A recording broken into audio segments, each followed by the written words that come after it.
Har bir yurtning buguni uning kechagi kuni bilan chambarchas bog'liqdir. Surxondaryo qadimiy sivilizatsiyalar beshigi, buyuk allomalar va boy madaniy meros maskani hisoblanadi. Bu tarix biz uchun faxr va mas'uliyatdir.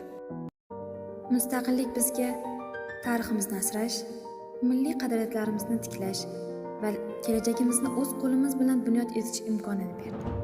Bugun Surxondaryo zamonaviy yo'llar, yangi ta'lim maskanlari, sanoat korxonalari va rivojlanayotgan turizm bilan yangi qiyofa kasb etmoqda. Bugungi yoshlar zamonaviy bilimlarni egallamoqda. Axborot texnologiyalari, ilm-fan, sport va tadbirkorlik sohalarida yurtimiz ravnaqiga o'z hissasini qo'shmoqda. Ularning har bir yutug'i mustaqillik yaratgan imkoniyatlarning samarasidir. Mustaqillik bizga nafaqat erkinlik, balki tanlash, yaratish va bunyod etish imkoniyatini berdi.